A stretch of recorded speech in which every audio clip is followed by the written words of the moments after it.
Hey everyone, I'm Billy and welcome back to the Perantau Podcast. Kali ini kita kedatangan Bu Monica Winarnita, seorang antropolog dan lecturer in Indonesian Studies di University of Melbourne. Bu Monica juga saat ini menjabat sebagai convener Indonesia Forum, sebuah perserikatan akademik terbuka di University of Melbourne yang juga menasehati kebijakan-kebijakan perkuliahan terhadap isu-isu terkait dengan Indonesia. Her overarching research interest examines the Australia-Indonesia relationship through gender, cultural performances, mixed race and minority identities, and diasporic community belonging. Tapi inti pembahasan di episode kita kali ini ngomongin tentang bagaimana para perantau berkomunikasi dengan keluarga di Indonesia dan caranya mereka menempatkan diri mereka ketika di luar negeri. Gue juga sangat berterima kasih sama Bu Monica karena kemarin tuh kita juga agak buru-buru soalnya dia mau ngajar, padahal kita masih asing ngobrol. But either way, we had a really great chat, and hopefully you can take away a few key things too. So please welcome Bu Monica. Yeah, just to start off, thank you again, Bu, for taking the time buat ngobrol sama saya dan ngomongin tentang baik riset Ibu serta ya kehidupan Ibu juga sebagai perantau juga gitu, Ibu. Yeah. Jadi, I think we can start to talk about the more serious topics di mana I want to just talk about your research on educational mobility and the transnational families online communication. Ya, soalnya kan kita sebagai perantau ya, kita di sini dengan keluarga di Indonesia maupun di tempat lain. We see a lot of changes in how we talk to those back home and the methods in which we communicate gitu ya. Kan kalau misalnya kita sebagai orang Indonesia ya bisa ada WhatsApp gitu, tapi kita di sini misal mungkin pakai Facebook Messenger atau Instagram atau kita juga mengkonsumsi berita yang beda-beda juga gitu kan, dan sumbernya juga beda. Jadi aku pengen telusuri lebih lanjut sih. Paling before we get into that, soalnya we were talking a lot about polymedia pas kita teleponan gitu ya. Jadi I think it's important to define polymedia dulu for the listeners back home. Jadi, and correct me if I'm wrong, jadi polymedia is how mediated communication does not take place over a single technology. Poly berarti plural. Multiple, Jadi the poly in polymedia not only refers to the many forms that media take, but the many different interactions that we can have with them as well. Gitu. Jadi tadinya my initial question was mostly about social media karena when we're talking about transnational communication, mostly lewat social media gitu, baik Instagram, DM, atau WA gitu kan. Jadi most of it is social media. Tapi so on one hand there's social media, tapi on the broader scale there's also polymedia. Jadi how does social media and polymedia more generally shapes the international Indonesian consciousness, and what role do diaspora individuals play in digital diplomacy? Waduh, Keberatan panjang sekali ya. Karena konteksnya perlu tuh kayaknya. Oke. Jadi satu persatu kali ya. Ya, Oke. boleh. Misalnya polymedia itu dari kolega saya namanya Jolina Sinanan ya. Dia dulu di sini di Melbourne di RMIT dan juga mentornya itu yang Facebook. Jadi mereka melihatnya dari penelitian mereka di Facebook dan saya melihat bagaimana sebenarnya ini tuh dari karena saya antropolog ya, jadi saya itu berbicara dan mestinya juga hidup dengan warga atau partisipan penelitian saya ya, tapi untungnya saya juga hidup di Melbourne, jadi partisipan saya juga waktu itu untuk penelitian ini mengenai diaspora Indonesia dan pemakaian sosmed dan juga internet dan daring atau online gitu ya bahasa Indonesianya. Itu kebanyakan mereka dari Melbourne, itu postdoc saya ya. Jadi setelah sudah selesai dapat S3 terus kemudian itu penelitian kalau nggak salah di funding oleh Kanada gitu ya. Mereka tuh kepingin tahu mengenai perempuan Southeast Asia, keluarga dan di era global dan bagaimana komunikasi gitu kan ya. Jadi kebanyakan juga perempuan yang saya yang menjadi peserta peneliti begitu ya. Dan menarik juga karena mereka waktu itu kan juga masa-masa pemilu tahun 2019 2014 gitu ya. Dan mereka tuh bilang saya tuh ada beberapa akun gitu ya. Dan juga tidak cuma sosmed, jadi ada blog itu bukan sosmed kali ya. jadi punya blog sendiri, tapi mereka bilang saya tuh memakai akun-akun ini dengan cara yang beda gitu misalnya. Dan juga WhatsApp misalnya ada satu partisipan yang memang orang tuanya udah cerai gitu ya.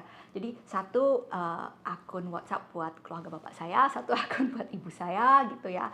Terus kalau buat misalnya Facebook itu sebenarnya buat ibu saya, karena ibu saya kan sudah lansia, dan buat ibu saya itu buat dia koneksi dengan teman-temannya yang dulu gitu kan ya. Jadi saya tuh membantu support ibu saya di Facebook gitu. Tapi saya punya Instagram buat teman-teman saya sendiri. Kalau Twitter itu dulu Twitter, sekarang X buat kerja saya.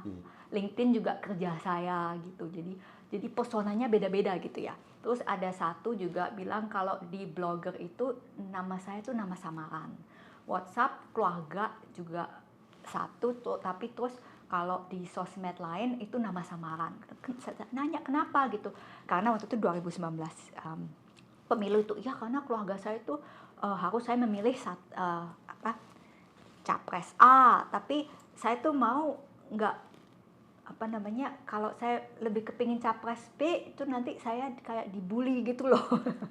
Terus ada yang juga bilang mereka diusir dari WhatsApp karena milih capres A, nggak milih capres B gitu. Dan semua di WhatsApp grup itu milih capres B gitu. Jadi waktu itu sosmed itu jadi semakin juga ikut dengan politik identitas gitulah. Jadi, dan menariknya di diaspora ini satu, bahwa mereka masih bisa merasa tekanan dari keluarga di Indonesia, terutama waktu pemilu gitu ya, meskipun dia di luar negeri gitu loh. Terus saya nanya kenapa jadi sosmed saya 99% itu ya Indonesia semua, jadi saya nggak engage atau nggak itu dengan misalnya salah satu tuh mahasiswa gitu dengan kolega saya di sini. Jadi kebanyakan kalau saya sosmed itu ya 9% tuh kontennya Indonesia aja gitu. Jadi meskipun di diaspora sangat, dan ini saya lihat juga di banyak di penelitian saya diaspora Indonesia yang menjadi peserta penelitian saya itu, mereka sangat engage gitu loh. Jadi semua ya pemilu lah, politik lah, keluarga, sosialisasi, mungkin masih kelompok gereja lah masih di Indonesia lah, kelompok agama lain gitu masih nyumbang lah ke Indonesia. Jadi sangat transnasional gitu ya. Jadi transnasional itu idenya meskipun hidup di luar negeri misalnya di Australia, tetapi masih sangat engage atau hubungannya masih sangat erat dengan sosial politik situasi di home country atau ini di Indonesia gitu, di negara asal gitu ya. Jadi itu transnasional gitu. Jadi diaspora Indonesia itu begitu, mungkin tidak kayak diaspora lain ya, mereka begitu punya hubungan erat gitu masih, dan kehidupannya masih bisa kayak kata salah satu peneliti 99% itu kehidupannya ya seperti di Indonesia melalui sosmed itulah ya. Dan paling itu aku juga jadi keinget istilah remittances ya. Yeah. Itu jelasinnya gimana ya? Tapi kan uang yang dikirim ke kampung halaman. Iya, tapi biasanya in the usual sense itu biasanya uang gitu kan. Tapi another definition kita juga bisa ngomongin tentang social capital gitu kan. Yeah. Baik dari segi pengetahuan dan sumber-sumber kapital lainnya juga gitu. Yeah. Jadi lewat sosial media gitu misalnya yang paling umum gitu ya. Yeah. Lewat sosial media, bagaimana itu sejauh ini mempengaruhi politik identitas tadi itu, dimana ketika mereka di sini apakah mereka ada, walaupun dari segi sosial media masih banyak tentang Indonesia gitu, tapi kan mereka dengan tinggal di sini apakah ada pengaruhnya kepada identitas mereka juga, apakah mereka meresap sudut pandang lain juga gitu yang lebih global gitu misalnya karena mereka di luar negeri.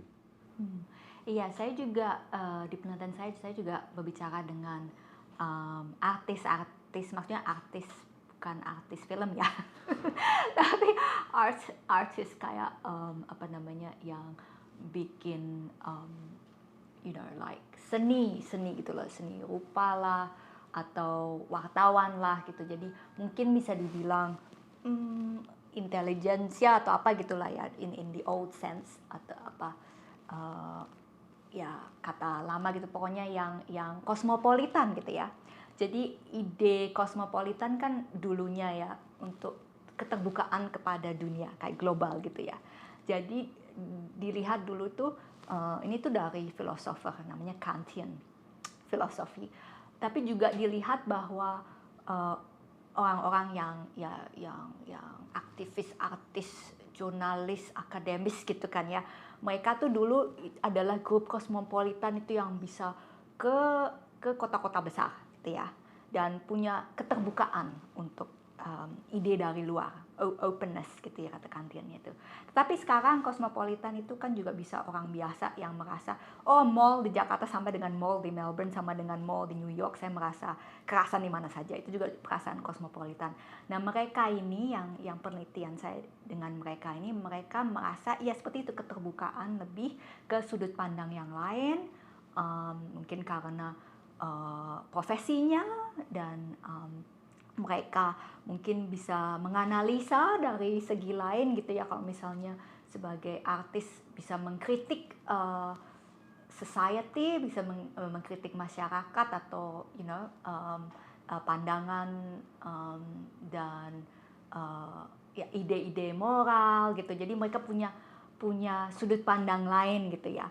Dan ya untuk mereka itu mereka bisa melihat bagaimana, dan juga mahasiswa misalnya ya, bagaimana di Australia itu mereka punya kebebasan untuk menjadi misalnya jadi orang lain, punya akun lain gitu ya di sosmed, bisa terserah gitu. Jadi maksudnya bisa mengkritik-kritik lah atau apa gitu ya situasi di Indonesia kalau mereka mau. Dan menurut ya jadi bisa gitu membuat keterbukaan, tetapi juga bisa ada juga orang Indonesia yang begitu melihat, wah saya jadi minoritas nih sekarang, waktu di Indonesia saya majoritas gitu ya. Jadi wah saya merasa misalnya identitas politik kok jadi minoritas dengan agama inilah atau identitas politik lain lah. Jadi saya harus mengkukuhkan gitu loh. Identitas inilah artinya menjadi orang Indonesia gitu di Australia, karena waktu di Indonesia nggak mikir gitu loh, kan saya mayoritas di sini oh jadi minoritas, wah saya jadi kepingin mengkukuhkan identitas saya sebagai Indonesia tuh ABC, jadi saya akan lebih ABC lagi gitu misalnya. Jadi ada ya itu individu ya, dan bagaimana mereka dan juga social networknya, dan apakah bagaimana mereka bisa mendapat pandangan lain apa tidak dari sini, atau merasa ditantang dengan pandangan lain. Iya, begitu. And since you brought up tentang masalah anonymity online juga gitu ya, having that freedom to to absorb and to consume different kinds of news gitu. So now you were also researching at one point on how Indonesian female journalists participate in gender activism gitu. Dan di situ menurut saya menarik banget gitu. Jadi kita sempat ngomongin juga, walaupun more recently mungkin belum ada more concrete research yang udah publish gitu, tapi berdasarkan apa yang Ibu udah pernah lihat sejauh ini, sejak paper itu dipublish tahun 2020 ya pas COVID.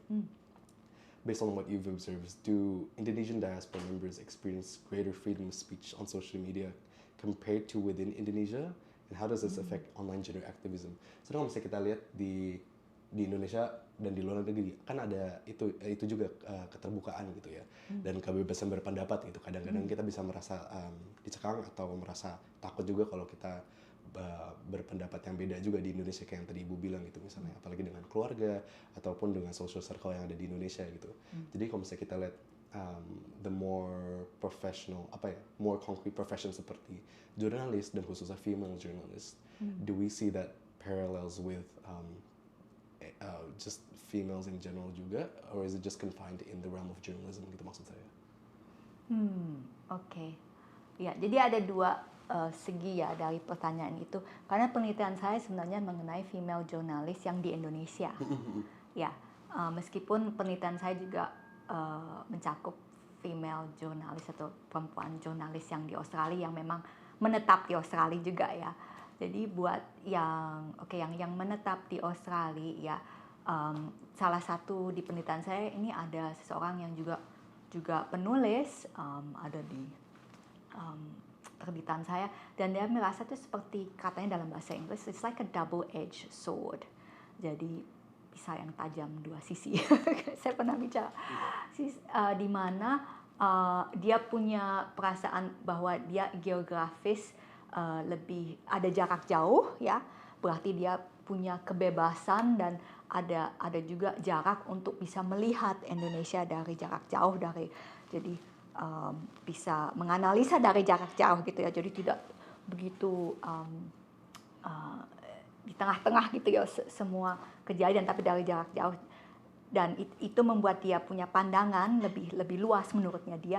Tetapi juga karena dia di luar negeri, di sosmed dia dikritik oleh orang Indonesia, lah kamu di luar negeri kamu nggak tahu apa-apa mengenai Indonesia, diam aja, kenapa kamu mengkritik-kritik Indonesia, kan kamu di luar negeri ini nggak hidup di sini gitu. Jadi tidak dianggap semacam kayak otentik gitu loh. Apa yang dia katakan itu ya itu kan karena kamu tinggal di luar negeri gitu.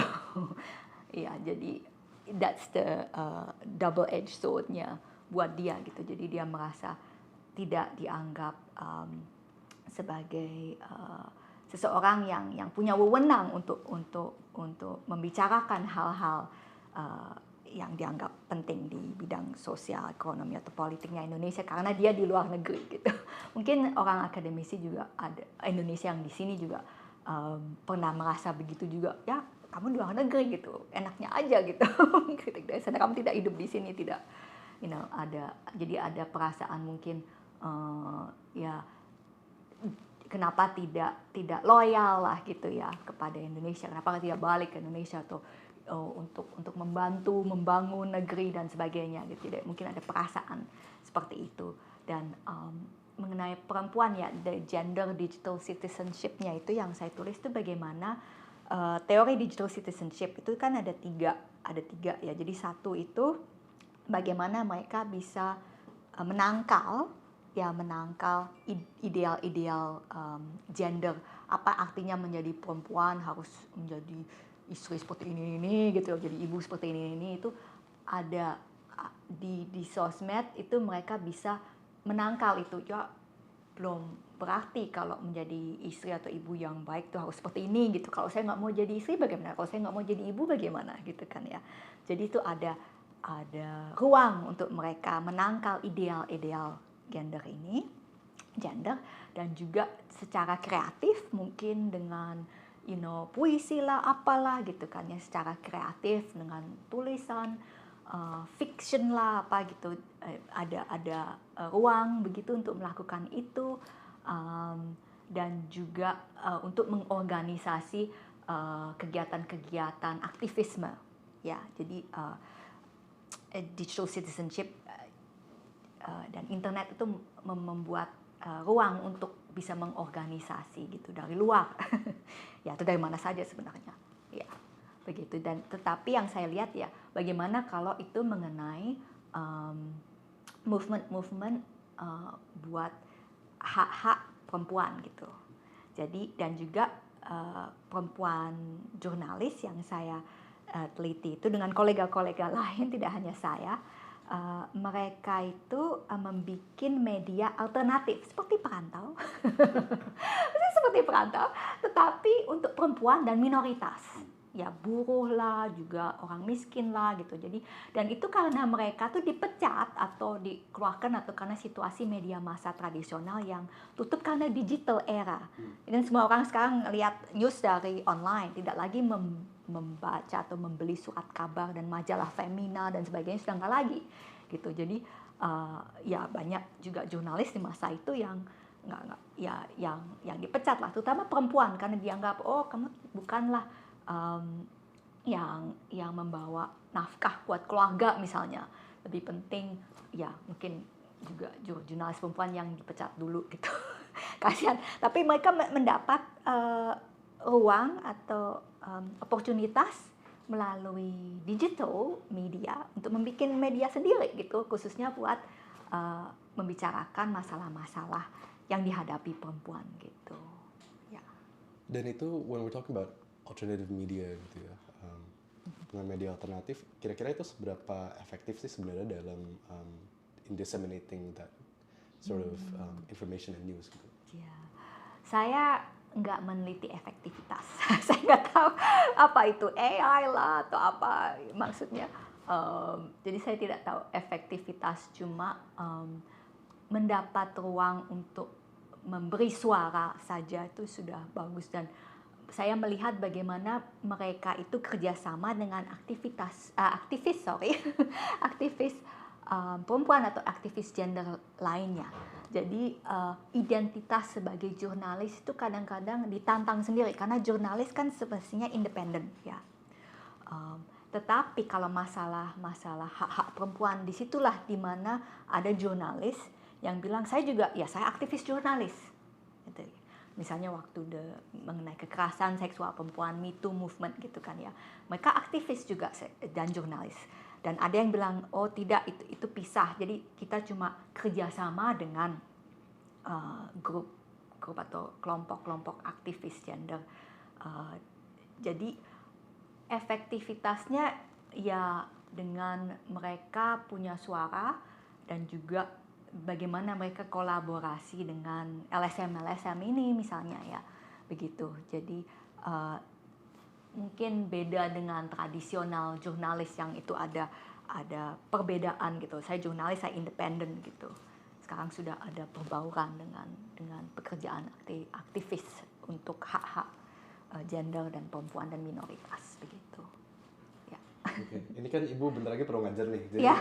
I'd like to wrap it up by just one more question, mungkin lebih personal dikit ya, bukan terlalu akademik. Yeah.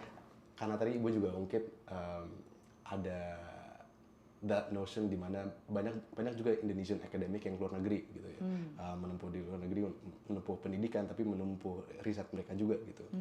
Jadi sekarang pertanyaan saya, Ibu alasannya kenapa keluar Indonesia? Soalnya kan aku juga sempat lihat Ibu dari 1997 S1 di Canberra gitu. Jadi di sini udah hampir 3 dekade gitu ya. Ngajak pengalaman ngajar di ANU, UWA, La Trobe, Deakin, Unimap, dan itu pun juga itu juga nggak semuanya gitu, masih ada lagi gitu. And mostly itu in Indonesian studies. Jadi aku pengen ngerti what is your rationale sebenarnya dalam menempuh pendidikan di luar negeri satu, dan fokusnya di Indonesian Studies, dan sekarang setelah sekian dekade masih fokus di bidang itu di mana Ibu di luar negeri gitu. Saya sebenarnya datang ke Australia waktu umur 12 tahun karena ibu saya dapat beasiswa dari ANU untuk mengambil S3 bidang antropologi, dan kemudian waktu umur 17 tahun ibu saya baru selesai. Dan orang tua saya bilang, wah kamu nggak mungkin bisa lulus UMPT. Masuk Universitas Indonesia tuh susah, kamu nggak bakalan bisa karena kamu SMP SMA-nya di sini. Udah tinggal aja di sini. Jadi sebenarnya alasan saya nggak bisa lulus. Udah keterusan. Nggak bakalan lulus di Indonesia untuk masuk Universitas Indonesia. Jadi sebenarnya itulah, dan kemudian saya milih mengambil S1 bidang komunikasi media karena saya kepengen jadi jurnalis waktu itu. Jadi jurnalis atau apa namanya, documentary filmmaker atau apa gitulah. Tapi terus kemudian ada kecelakaan atau apa gitu ya, dengan membuat website buat universitas. Selama 32 jam nggak berhenti pakai mouse yang dulu bubble itu loh, yang komputer Apple bubble yang pertama itu. Waktu itu belum ada ergonomic setup, jadi terus kita menang nomor 2 di Asia Pasifik, tapi saya memberi tangan kanan saya gave my right hand to the university. Terus jadi terus dosen saya bilang, ya udah kamu nggak bisa lagi kerja di industri, mau multimedia, mau bikin animasi gitu, nggak mungkin dengan tangan kamu seperti itu. Kamu kenapa nggak teori aja gitu, kamu suka kok teori kebudayaan gitu, lumayan angka-angka kamu lumayan lah gitu. Udah bisa ambil S1 honors gitu kan, di sini kan D3 atau honors. Terus ya udah ngambil S1 honorsnya di Gender and Cultural Studies. Terus setelah itu juga pas-pasan masuk dapat 81, itu kayak HD di ANU gitu. Jadi dan sebenarnya di Gender and Cultural Studies mereka bilang, wah kamu nggak bisa nih S3, coba cari S3 di lain gitu, kamu pas-pasan cuma 81 gitu. Terus saya cari-cari setahun gitu, terus dapet antropolog, terus seneng gitu. Jadi saya sebenarnya sama supervisor saya tuh Bekati Robinson, bagaimana kalau kamu jadi research assistant saya, kamu neliti orang-orang Indonesia yang tinggal di Canberra, saya ada funding ini dari Australian Research Council, kamu deh yang meneliti, sana interview gitu. Kamu kan sudah hidup di Canberra sudah lama gitu, ini orang-orang kamu gitu, udah di sana gitu. Terus ya udah terus jadi sponsor saya buat S3 beasiswa negara Australia. Jadi saya netap karena ya itu ya karena pas-pasan keterusan, bukan ya situasi aja, bukan mungkin ya. Terus juga saya juga senang, sebenarnya saya ngambil S3 karena dibayar untuk menjadi mahasiswa. Jadi saya mikir, wah jadi profesional mahasiswa dibayar untuk baca buku, ya oke lah, boleh mau lah. Karena saya memang senang jadi mahasiswa gitu. Jadi baca-baca teori-teori gitu, wow teori misalnya S1 tuh orientalisme, oh saya tidak tahu apa, wow gitu. Jadi saya senangnya gitu teori-teori gitu, wow jadi profesional, sebenarnya profesional mahasiswa saja karena itulah maka saya terus-menerus nggak keluar dari universitas sampai sekarang sebenarnya. Yang tadinya jadi mahasiswa harus bayar, sekarang dibayar untuk jadi mahasiswa gitu. Iya, terus ya udah nggak bisa jadi yang lain. udah di universitas aja gitu. Dan Indonesia ya dapatnya kerjaannya di sini. Saya cari-cari tuh antropolog ya 1 semester gitu, Asian Studies beberapa semester, tapi terus dikasihnya Indonesian Studies terus ya udah. Ya gitu ya, jadi menarik aja sebenarnya. Menariknya setiap kali saya nulis essay atau apa gitu ya di misalnya communication culture studies tuh ya selalu mengenai Indonesia. Ya udah.